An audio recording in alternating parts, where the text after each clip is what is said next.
Dr. Vladimir ZELENKO. Dr. ZELENKO is a board-certified family physician for over 20 years. He has been described by his patients as a family member to thousands of families, and is a medical advisor to the Volunteer Ambulance Corps in Kiryas Joel, New York. Dr. ZELENKO developed his now famous ZELENKO protocol, which has saved countless lives worldwide. So welcome, Dr. ZELENKO. Thank you for joining us. And I would like you to comment on our subject, please. Thank you so much for having me. Can you hear me? Yes, loud and clear. Very good. So I'll just give you quickly my experience. My team has directly treated successfully 6,000 patients. I've trained hundreds of physicians who are now training their students, and as a cumulative group, we've treated millions of patients successfully. President Trump was my patient. Rudy Giuliani was my patient. Reb Chaim Kanevsky has been my patient. Mr. Litzman, your health minister of Israel last year, was my patient. I'm just telling you which people have contacted me for care, including President Bolsonaro of Brazil. Now, my experience has given me a very unique perspective in approaching COVID-19, which is basically keeping people out of the hospital. I would like to describe, regarding children, the only reason you would want to treat a child is if you believe in child sacrifice, or even the Vodazar. If you want to be mocked of children like a carbon, it's a very good reason to give them the shot. Otherwise, there's no necessity. Let me explain. Anytime you evaluate any therapeutic, you need to look at it from three perspectives. Is it safe? Does it work? And do you need it? Just because you have a capability doesn't mean that you have to use it. There has to be a medical necessity. There has to be a need for it. If you look at the CDC, the statistics for children under the age of 18 that are healthy, the survival rate is 99.998% survival rate with no treatment. Just like Dr. Yudin said, the influenza virus is more dangerous to children than COVID-19, and he made an estimate that per million, 100 children would die from the vaccination. I feel the number would be significantly higher, and I'll explain to you the rationale for it. So if you have a demographic, can you hear me? We hear you excellent, Doctor. If you have a demographic that has no risk of dying from an illness, why would you inject them with a poison death shot? Now, let's see if this thing works. The two countries in the world that are most vaccinated its citizens is Israel, a high, 85% rate of vaccination, and an island nation in the Indian Ocean called Seychelles, also over 80%. Both countries are experiencing a Delta variant outbreak. So let me ask you a question. If you vaccinated the majority of your population, why are you still having an outbreak? That's number one. Number two, why would you even give a third shot of the same stuff that didn't work the first two times? All right, that's whether or not it works. And let's talk about safety. Now, this is the real issue. There are three levels of safety or death that we need to look at. One is acute, one is subacute, and long-term. Acute, I'll define from the moment of injection till 3 months. The number one risk of the shot is blood clots, just like Dr. Yudin said, according to the Salk Institute. By the way, everything I'm saying, I will defend with documentation, and please don't take my word for it. You should do your due diligence. And I can provide to you proof for everything that I'm saying. According to the Salk Institute, when a person gets an injection of these vaccines, quote unquote, the body becomes a spike-producing factory, making trillions of spikes, which migrate to the endothelium, which is the inner lining of your blood vessels, and it's basically little thorns on the inside of your vasculature. As the blood cells flow through it, they get damaged, they cause blood clots. If that happens in the heart, it's a heart attack. If that happens in the brain, That's a stroke. So we're seeing the number one cause of death in the short term is from blood clots, and most of it is happening within the first 3-4 days. 40% is happening within the first 3 days of injection of this poison death shot. Now, the other problem is that it's causing myocarditis or inflammation in the hearts of children, and young adults, in the hearts of young adults. And the third problem, which is the most disturbing, is according to the New England Journal of Medicine article, their preliminary data, the miscarriage rate in the first trimester, a woman gets vaccinated in the first trimester goes from 10% to 80%. I want you to understand what I just said. The miscarriage rate in the first trimester of pregnant women when they get vaccinated goes up by a factor of 8. That's preliminary data. It may change with time, but I'm just telling you what it is as of today.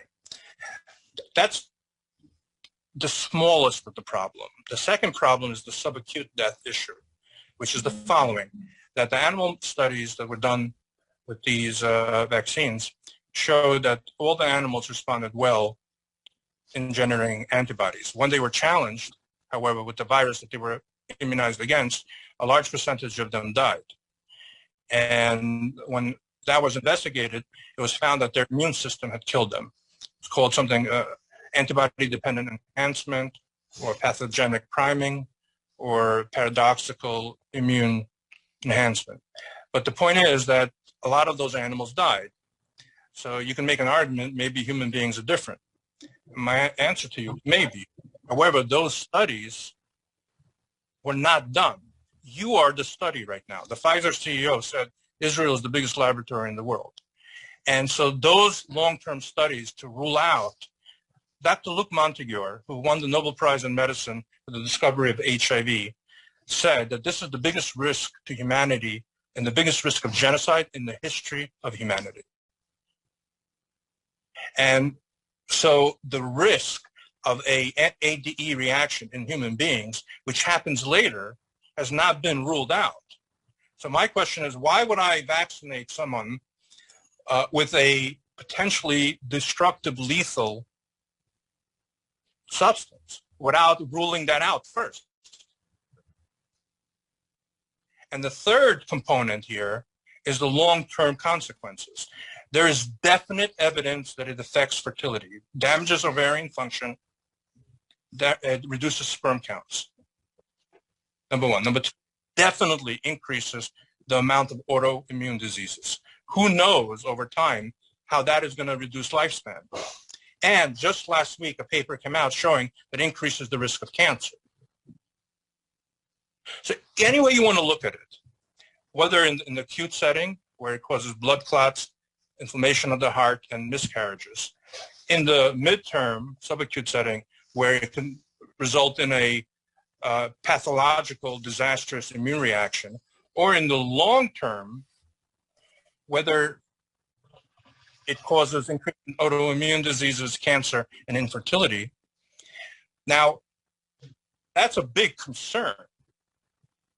Actually, I will say it this way. In my opinion, the current Israeli government is a Gilgul of Joseph Mengele. They have permitted human experimentation on their own people. And I'm going to tell you, I hope this basin is a little different, maybe not, but I know I finally understood what Chazal say, that if you see tzuras and cholesterol, you should look at the Dayan Yisrael, in the Sector Shabbos. That if you see trouble in the Jewish people, you should look at the rabbinic leadership, because if the head is diseased, what do you expect of the body? So I beg of this basin to put the interests of cholesterol above politics and anything else that may alter your opinions. I received daily death threats. I risked my life, my career, my financial life, my reputation, almost my family, everything, just to sit here and tell you what I'm telling you. So I'll just summarize it. that there is no need for this vaccine. And there's actually no need for anyone, and I'll explain. Children, I already told you, they have a 99.998% chance of getting better. Young adults from 18 to 45 have a 99.95% of getting better. This is according to the CDC, same concept.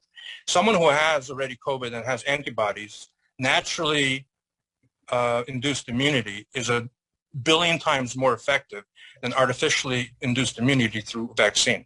So why would I vaccinate someone with a poison death shot that makes inferior or dangerous antibodies when I already have healthy antibodies? And then if you look at the high-risk population that has a 7.5% death rate, so my data, which was the first in the world, which I published in a peer-reviewed journal, which has become the basis of over 200 other studies, and that have corroborated my observations that if you treat people in the right time frame, you reduce death rate by 85%. So out of 600,000 Americans, we could have prevented 510,000 from going to the hospital and dying. And by the way, I presented this information to Bibi Netanyahu directly into his hands by way of a shliach in April of 2020.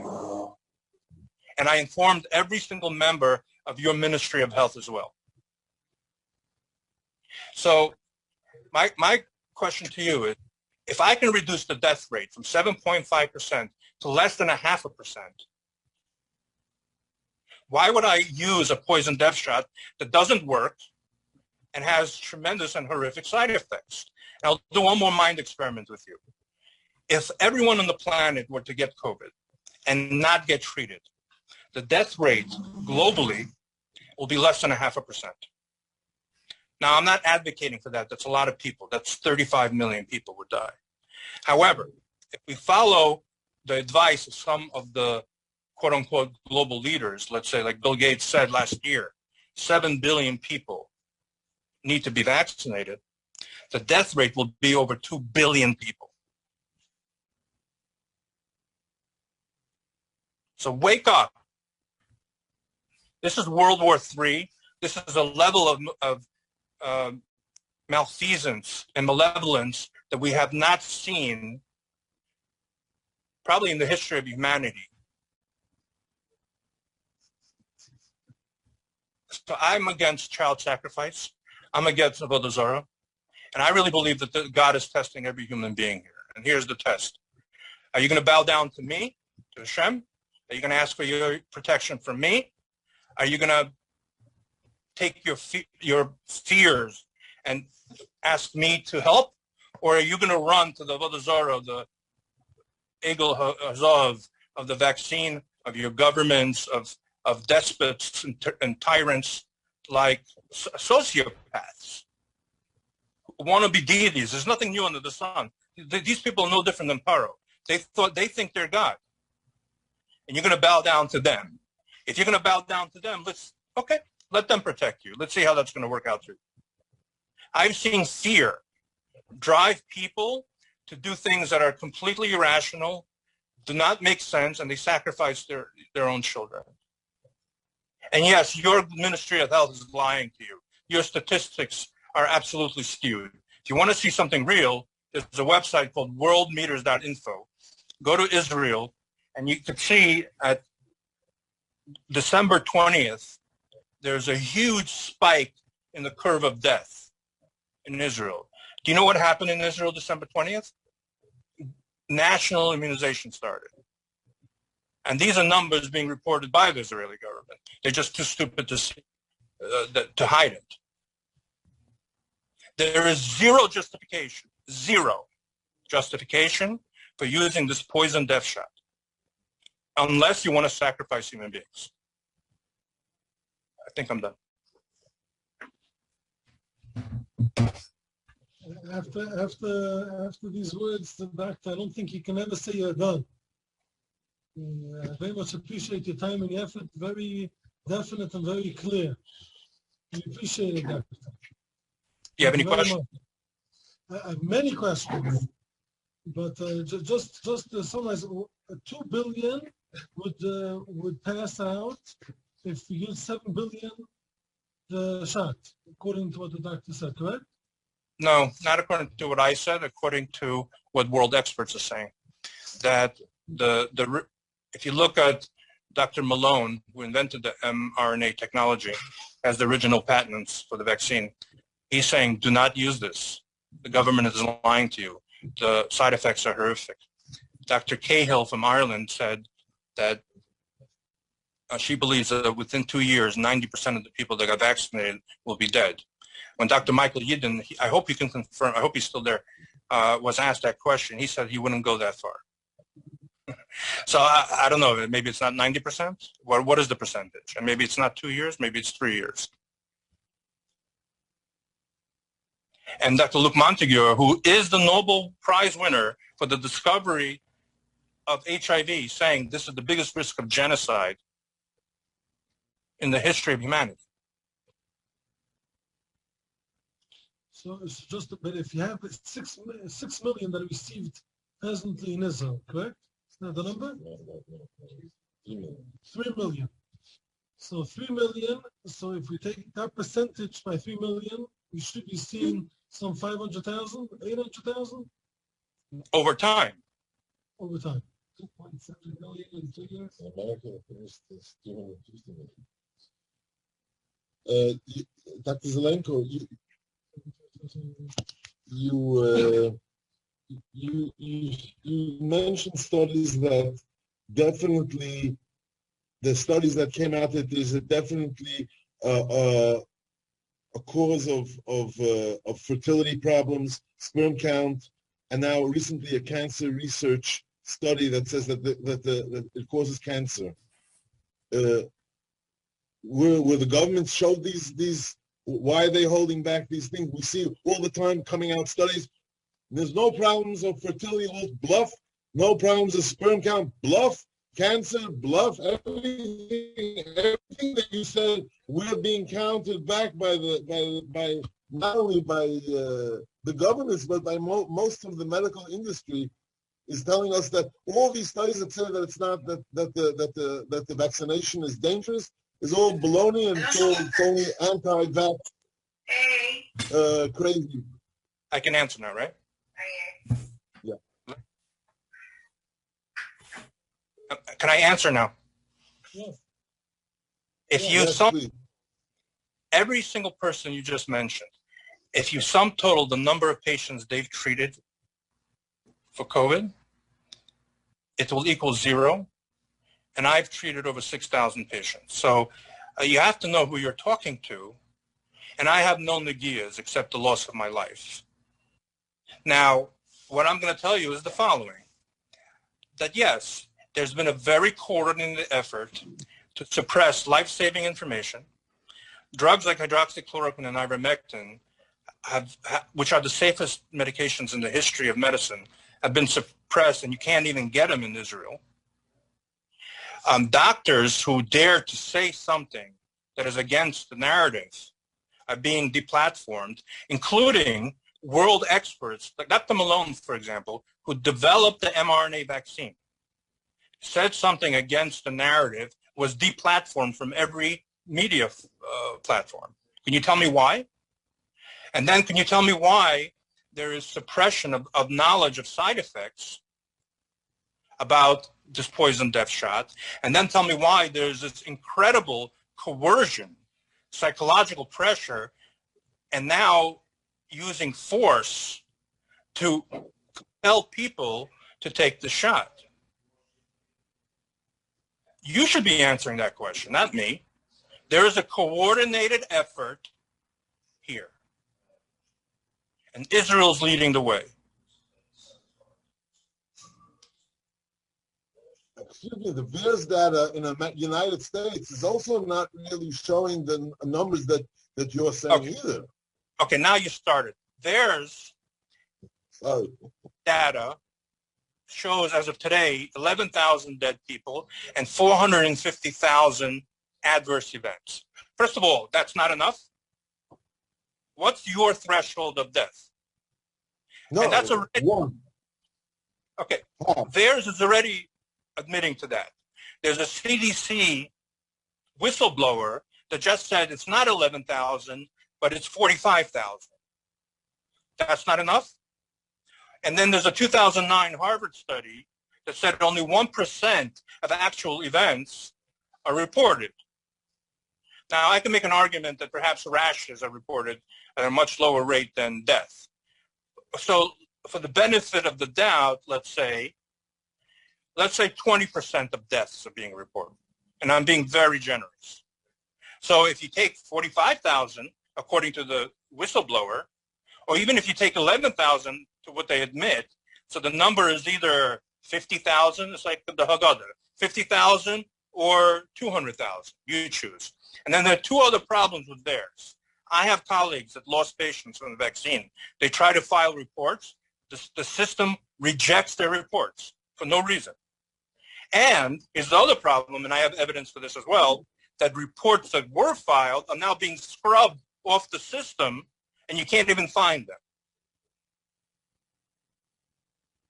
So even if you, by the way, this is not a conspiracy theory, it's a conspiracy, not a theory. 18 months ago, if I would have told you that COVID-19 is a bioweapon, you would say I'm a conspiracy theorist. Noah in the Bible was a conspiracy theorist until it rained. So right now, if I tell you that this is an artificially made bioweapon, it's a conspiracy, but not a theory. Everyone agrees that this is artificially made, and I know exactly when it was made, and I know the patent numbers associated with the modifications. In 1999, Dr. Ralph Barrett at the University of North Carolina modified a bat coronavirus on a surface protein in order that it should infect human beings. Then that research became illegal in America. It got sent by the American taxpayer dollars and by Fauci to Wuhan, where that research continued until they figured out a way to modify this virus to make it extremely more destructive to human lungs and to cause blood clots. So they took a naturally occurring virus and slowly made two changes to it over time. It took them 20 years to modify that it should infect humans, and then when it does infect humans, that it should destroy tissue. Now, no one's saying I'm a conspiracy theorist. People are saying it's a conspiracy. It's a conspiracy to commit genocide. It's so hard for Jewish people to believe that there could be a group of people willing to destroy. It's a war against God. There's two ways of looking at life. Either you look at a human being is made in the image of God. If you're made in the image of God, that means your life has sanctity. If your life has sanctity, then you have human rights. And if you have human rights, it's not your business or my business to decide how many people should be on the planet and who should live or die. Right? The other system, let's call it the Darwin eugenic system, but it actually goes back to Cain. But that system says basically who is on top of the dominance hierarchy of life, those that have the biggest survival benefit. That inevitably leads to three categories of people: the Ubermensch, the Mensch, and the Untermensch. If you apply that 80 years ago, the Ubermensch were these Nazis, who were descendants of Aryan gods, who felt it was in their prerogative, their right, to decide who lives or dies. So the Menschen, which were the Anglo-Saxons, the Europeans, could live and be slaves. And the Untermenschen, the Jews, the Slavs, handicapped, gypsies, political prisoners, those needed to become dust. So it sounds like a fairy tale, except that it killed 200 million people. And it's the same exact thing now, except that it's not anti-Semitic. Right now, it's a completely different. There's a group of people that feel that they've evolved into a higher level of consciousness, that in their new intelligence and insight allows them to determine these things. I don't think they evolved. I think they're devolved pagans. I think they've become the mamash, what the Torah calls these avodah zarniks from before, Baal Peor or Molech. There's no difference from them. I understand, but let's not. We just want the CDC itself is is also, Mr. Biden is also running a vaccination program also. Let's say I'm against the program, but you know, you can scream over here, but people in America are taking off. There are 200 million people who took the vaccines. I'm sorry. That's all I'm asking. So then let me tell you about the CDC. President Trump made an executive order that every single American should have access to hydroxychloroquine. That order went Health and Human Services, Secretary Azar, and that eventually ended up at the CDC by Dr. Rick Bright. And what Dr. Rick Bright did, instead of using the right to try legislation that would have made access to this medication to every American and every human being around the world, because the biggest complaint I got from Israel was, well, your CDC, your FDA is not approving it, because especially the Israeli government, are mamish puppets to whatever the Americans do. So because the Americans weren't willing to do it, Israel wasn't willing to do. And so what did they do? They created an executive use authorization that restricted and limited access to only hospitalized patients, effectively cutting it off from patients in the outpatient setting at home. This has been documented by Dr. Rick Bright himself in a documentary called Totally Under Control. These are not my words, those are his words. And furthermore, then they took away the emergency use authorization of hydroxychloroquine, and they used the Lancet study that showed that hydroxychloroquine kills people. The problem with that study was that it was fraud. And the Lancet had to retract that study because it was based on data that didn't exist. But the FDA and the CDC used that study after it was retracted to revoke the emergency use authorization. And the reason why is that if a drug has emergency use authorization, other drugs can't. And 3 weeks later, remdesivir, made by Gilead Pharmaceuticals, received an emergency use authorization and a $3 billion contract. And remdesivir showed no benefit. It reduced hospital stay by 5 days, but with no survival benefit, and cost $3,200 a patient, and IV. The drugs that I was using cost 20 cents a pill at home, and reduced death and hospitalization by 84%. That means they reduced the market share for remdesivir by 84%. So the CDC is not an authority to me. You know, according to the NIH right now, you're not supposed to treat COVID unless you're in the hospital and your oxygen is less than 92%. Now, this is advice and recommendations of a government that wants you to die. After 18 months and dozens of studies that have shown an 85% on average benefit of healing, avoiding hospitalization and death, and you have a government agency still making that recommendation, they've completely lost all credibility. Yes, our governments are corrupt. Yes, our governments have conspired. Do you know, if I was organizing this, I would come to a world leader. I would come to Bibi or Bennett and say, listen, quiet. Here is $500 million. I'll put it in an account that no one can trace. Just listen to us. And if you don't, we're going to kill your family.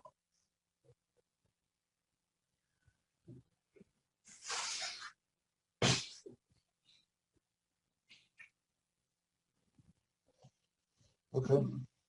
By the way, if you look historically, right, 20% of the Yidden left Mitzrayim, they say, one shitta. And then there was the Dor Midbar that died, so a certain percentage, right? So, I don't know, 50%, let's say. So only 1 out of 10 Jews left Egypt and made it to Israel. What that means is only 10% of our people are capable of making the psychological transition from slavery to redemptive thinking. That's what the problem is here. It's a collision of two systems that cannot coexist. A God-centered consciousness versus Avodah Zarah. Nothing new is under the sun. It's all the same thing. It's just the battlefield now is COVID-19. Okay, thank you very much, Doctor. I want to give you a personal thank you because I used your protocol. I had myself had COVID, and I was able to get your protocol here in Israel. So thank you. I'm glad you got better. I just hope that every other Jew could be like you. And I second Rabbi Kalabach too, in the same boat. I worked within 4 days. Thank you, Doctor. You're welcome. So why can't every other Jew? A personal request to tell you for me. Sure. But it's not about me, it's about Klal Yisrael. Why can't every other Jew in Eretz Yisrael have the same treatment?